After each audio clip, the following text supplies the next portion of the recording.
मनुष्य निर्माण का कार्य ये बड़ा समय खाने वाला काम होता है।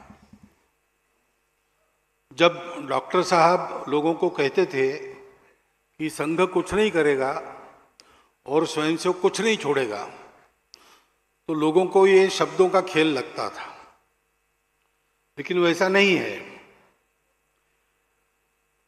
समाज में जाकर काम करते हैं तो तरह तरह की परिस्थितियां रहती है, उसमें क्रिया प्रतिक्रियाओं का खेल भी रहता है। अपने संपूर्ण समाज को अपना मानना, यानी सब प्रकार के लोगों को अपना मानना, तो उसमें जाति पंथ भाषा प्रांत आदि आता ही है, लेकिन मत मतांतर भी, किसी का विचार कुछ है, किसी का विचार कुछ है, विचारों की स्पर्धा हो सकती है, अनेक मत हो सकते हैं, लेकिन मन सबका एक रहना, ये एक गुण है समाज में। अनेक मन होने के बाद भी एक होकर चलना। आज अमेरिका बड़ा हुआ, लेकिन अमेरिका बड़ा हुआ कैसे, कैसे रहे लोग? तो अब्राहम लिंकन ने जब युद्ध का समय आया, आपस में युद्ध हुआ अमेरिका में उसका, तो अपने सबसे बड़े विरोधक को अपना युद्ध मंत्री बनाया। ये परस्पर विश्वास के साथ एक दूसरे को देख सकने की दृष्टि अगर शुरू करनी है, यानी उत्पन्न करनी है, तो पहले से व्यक्ति को इन बातों में झोंकना ये ठीक नहीं रहता है। और इसलिए इन सब बातों से दूर, अलिप्त, ऐसा मनुष्य निर्माण का काम होता है। और इसलिए बाकी काम करने की व्यवस्था क्या है? तो इसमें से निकले लोग बाकी संभालेंगे। संघ इसमें पड़ता नहीं। विविध संगठन चले, गतिविधियां हैं, अनेक प्रकार की संस्थाएं हैं, व्यक्तिगत कुछ काम भी लोग कर रहे हैं, ये सब संघ के स्वयंसेवक है। वो सदा संघ के है, उनको विचार संस्कार दृष्टि संघ ने दी है। उसके आधार पर स्वतंत्र, अलग, स्वायत्त और स्वावलंबी रहकर वो अपना काम करे, ये अपेक्षा है। और वैसे ही हम रहते हैं। इतने सारे सब लोग काम कर रहे हैं, लेकिन संघ के स्वयंसेवक सब पक्के हैं, लेकिन संघ का कोई भी रिमोट अथवा डायरेक्ट कंट्रोल उन पर रहता नहीं। संघ की ये पद्धति ही नहीं है। संघ की शाखा में भी स्वयंसेवक आते हैं, उन पर भी कोई कंट्रोल थोड़ी रहता है। कंट्रोल करने के लिए सैंक्शन क्या है हमारे पास? हमारा काम तो मित्रता के आधार पर, शुद्ध सात्विक प्रेम के आधार पर चलने वाला काम है। और इसलिए ऐसा कंट्रोल करना, बैक सीट ड्राइविंग करना वगैरह वगैरह सारे जो नैरेशन आते हैं, अब नैरेशन क्यों आते, कैसे आते, आपको पता है, मुझे बताने की जरूरत नहीं।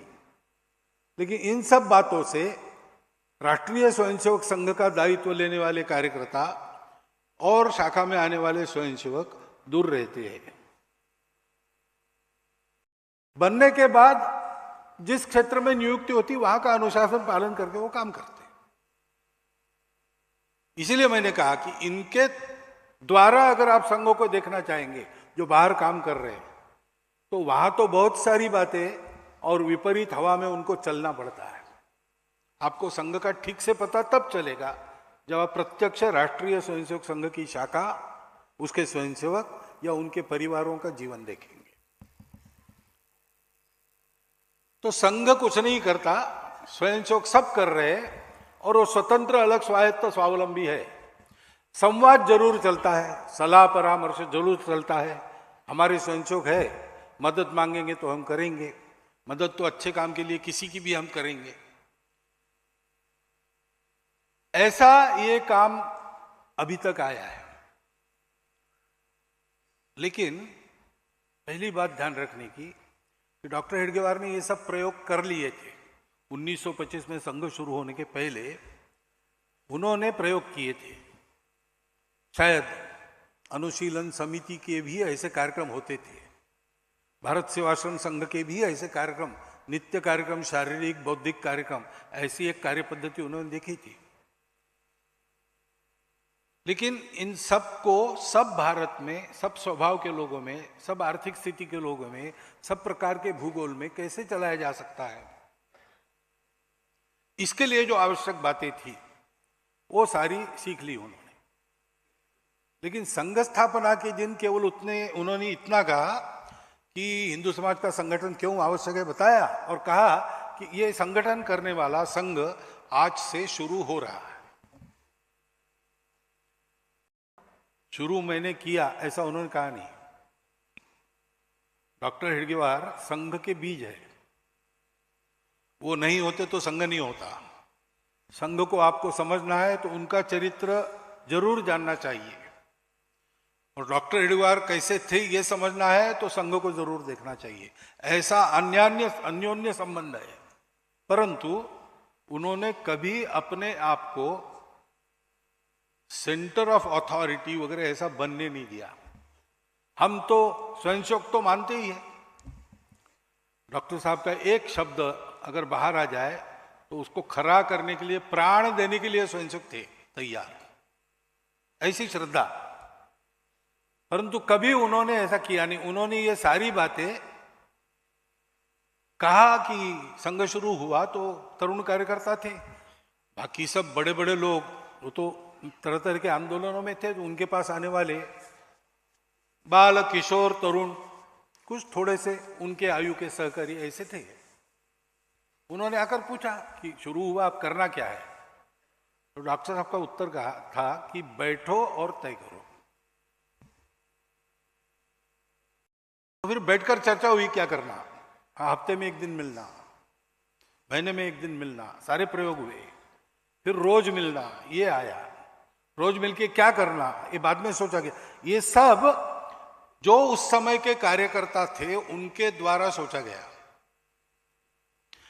काम करने वाले व्यक्ति के हाथ में सारे प्रयोग दिए और उनके प्रयोगों के निष्कर्षों के आधार पर डॉक्टर साहब ने जो अनुभव किया था वही कंफर्म हो गया, क्योंकि सब लोग प्रामाणिक थे और कुछ करना नहीं था उनको। यही एक था, स्वार्थ बिल्कुल नहीं था।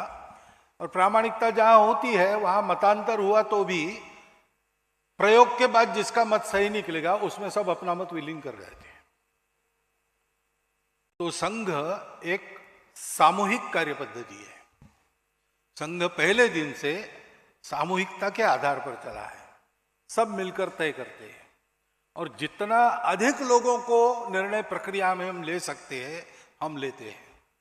प्रतिनिधि सभा भी तो 2000 स्वयंसेवकों के पीछे भारत में एक प्रतिनिधि होता है। भारत का प्रांत का प्रतिनिधि 40 स्वयंसेवकों के पीछे, 50 प्रांत प्रतिनिधि के पीछे एक अखिल भारतीय प्रतिनिधि। वो सारे देश के अखिल भारतीय प्रतिनिधि आकर तय करते हैं हर साल एक बार नीतियां। कई बार हम अखिल भारतीय अधिकारी कुछ सोचते, उसका प्रस्ताव बनाते, देते हैं, मान्य हुआ तो ठीक ही है। प्रतिनिधियों को मान्य नहीं है तो हम उसको वापस लेते हैं, कोई चीज थोपते नहीं, क्योंकि इसमें कुछ भी थियरी नहीं है, सब प्रैक्टिकल है, अनुभव के आधार पर खड़ा किया है, और इसी सामूहिकता के साथ हम चल रहे हैं। Goa's transformation is more than just development. It's about progress and a brighter future for all. Bridges that unite aspirations, highways that bring communities closer, world-class airports welcoming opportunities. From modern infrastructure to seamless connectivity, Goa is on the fast track to grow.